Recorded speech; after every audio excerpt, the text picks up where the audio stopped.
மொசாப் ஹசன் யூசுப் ஒரு அமெரிக்க எழுத்தாளர், பேச்சாளர் மற்றும் முன்னாள் பாலஸ்தீன போராளி. இவர் ஹமாஸ் அமைப்பிலிருந்து விலகி பின்னர் இஸ்ரேலின் உள்நாட்டு புலனாய்வு அமைப்பான ஷின் பெத்காக உளவாளியாக பணியாற்றியதன் மூலம் அறியப்படுகிறார். இவரது வாழ்க்கை வரலாறு அவர் எழுதிய பிரபலமான சுயசரிதை நூலான சான் ஆஃப் ஹமாஸ் இலும் தி கிரீன் பிரின்ஸ் என்ற ஆவணப்படத்திலும் விரிவாக இடம்பெற்றுள்ளது.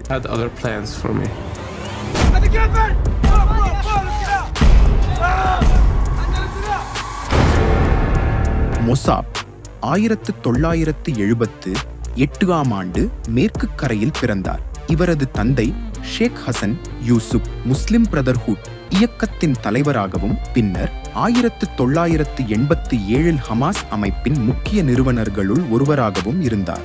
மொசாப் தனது சிறுவயதில் கடுமையான இஸ்லாமிய மதக் கட்டுப்பாட்டில் வளர்ந்தார். மற்ற மதங்களைச் சேர்ந்தவர்கள் நரகத்திற்கு போவார்கள் என்ற கொள்கை அவரது குடும்பத்தில் ஆழமாக வலியுறுத்தப்பட்டது.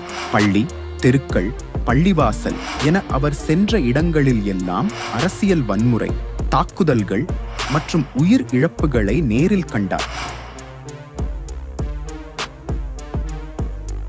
சிறுவயதில் முஸ்லிம் பிரதர்ஹுட் நடத்திய சமர் கேம்ப்களில் கலந்து கொண்டு ஆயுதம் ஏந்த வேண்டியது தேவை என்ற பாதையில் அவர் சென்றார். 1996 தனது 18வது வயதுக்கு முன்பாகவே இஸ்ரேலை எதிர்த்து ஆயுதம் வாங்கியதற்காக அவர் கைது செய்யப்பட்டார்.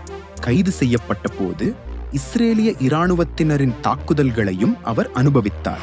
சிறையில் இருந்தபோது இஸ்ரேலிய உளவுத்துறையான ஷின் பெத் அவரை அணுகியது.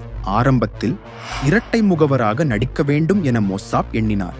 ஆனால் சிறையில் ஹமாஸ் உறுப்பினர்கள் தங்களுக்கு சந்தேகப்பட்டவர்களை சித்திரவதை செய்து கொன்றதை நேரில் கண்டபோது அவர் மிகவும் விரக்தியடைந்தார். இவர்கள் வெற்றி பெற்றால் மனித குலத்திற்கே ஆபத்து என்பதை அப்போது உணர்ந்தார். 1997 முதல் 1998 காலகட்டத்தில் இந்த அனுபவங்கள் அவரது நம்பிக்கைகளை முழுவதுமாக அசைத்து பார்த்தன. சிறையிலிருந்து வெளியேறிய பிறகு ஷின் பெத்தின் பாதுகாப்பில் இரகசியமாக வாழத் தொடங்கினார். ஹமாஸ் அவரை கண்காணிக்க அவரது குடும்பத்திற்கே அழுத்தம் கொடுத்தது. இதனால் குடும்பத்திற்கும் ஹமாஸ் இயக்கத்திற்கும் இடையில் சிக்கிய வாழ்க்கையை அவர் அனுபவித்தார். 1999களில் ஒரு பிரிட்டிஷ் பிரசங்கியின் மூலமாக மொசாப் கிறிஸ்தவத்தை பற்றி அறிந்து கொண்டார். 2004ஆம் ஆண்டுகளில் இரகசியமாக ஞானஸ்நானம் பெற்றார். 2007 முதல் 2008ஆம் ஆண்டுகளில் அமெரிக்காவுக்கு சென்று அரசியல் தஞ்சம் கோரினார். 2010களில் தனது ஹமாஸ் மகன் சுயசரிதையை வெளியிட்டார். பின்னர் 2014களில் அவரது வாழ்க்கையை அடிப்படையாக கொண்ட தி கிரீன் பிரின்ஸ் ஆவணப்படம் வெளியானது. ஹமாஸ் மற்றும் முஸ்லிம் பிரதர்ஹுட் இயக்கங்கள் உலகளாவிய அச்சுறுத்தல் என அவர் எச்சரித்தார். ஹமாஸ் தோல்வியுற்றால் சமாதானம் வரும், ஆனால் இஸ்ரேல் தோற்றால் மேற்கத்திய நாகரிகமே அழிந்துவிடும் என்ற கருத்தை அவர் தொடர்ந்து வலியுறுத்தினார். 2014களில் அமெரிக்காவில் பிராகர்யூவில் உரையாற்றிய போது, If Hamas laid down their weapons today, there will be peace. But if Israel laid down their weapons, destruction of the Western civilization.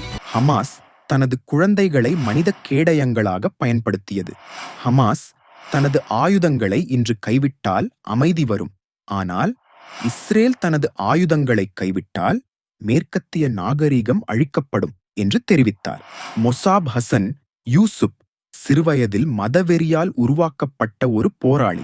சிறை வாழ்க்கையில் நேரில் கண்ட கொடுமைகளால் தனது சிந்தனையை மாற்றிக்கொண்டார்.